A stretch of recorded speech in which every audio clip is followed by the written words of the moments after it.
Most of the time, we expect our businesses to pretty much do the right thing and to figure it out and to get it done. And it's a really high trust model. We're really hands-off. The CEOs, they don't even get a budget. They tell us what they need, and then they make it work. And they have to satisfy their customers, and they satisfy their staff, and they satisfy the needs of the franchises they represent, as well as turning a profit. Most of the time, we don't get involved with that too much. But health and safety is a bit different. And health and safety for us is really hard because it does require a more of a centralized model, and that sort of light touch governance approach doesn't always work. So it means that we do have quite a complicated sort of health and safety reporting structure.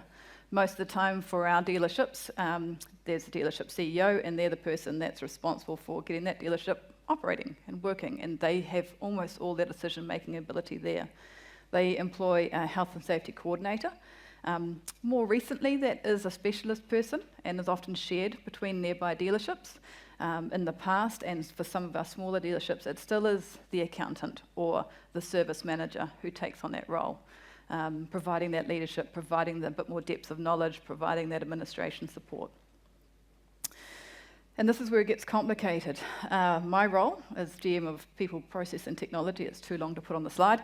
I report to the CEO of our group, but I also oversee our own dealership CEOs and health and safety coordinators in matters of health and safety.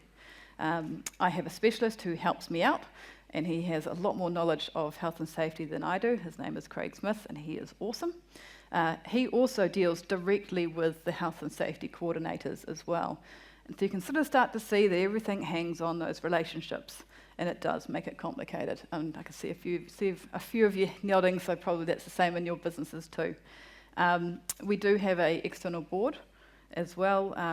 We are listed on the New Zealand Stock Exchange, so it's a fairly hefty beast.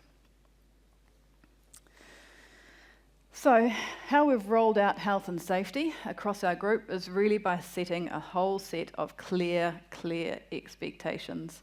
And then after that, giving people the tools to achieve those expectations, and then having a really robust review system to make sure that people are actually achieving it. So it's not a case of me telling people, well, when you're in the workshop, you need to do X, Y, and Z, because to be honest, I don't really know what they should and shouldn't be doing.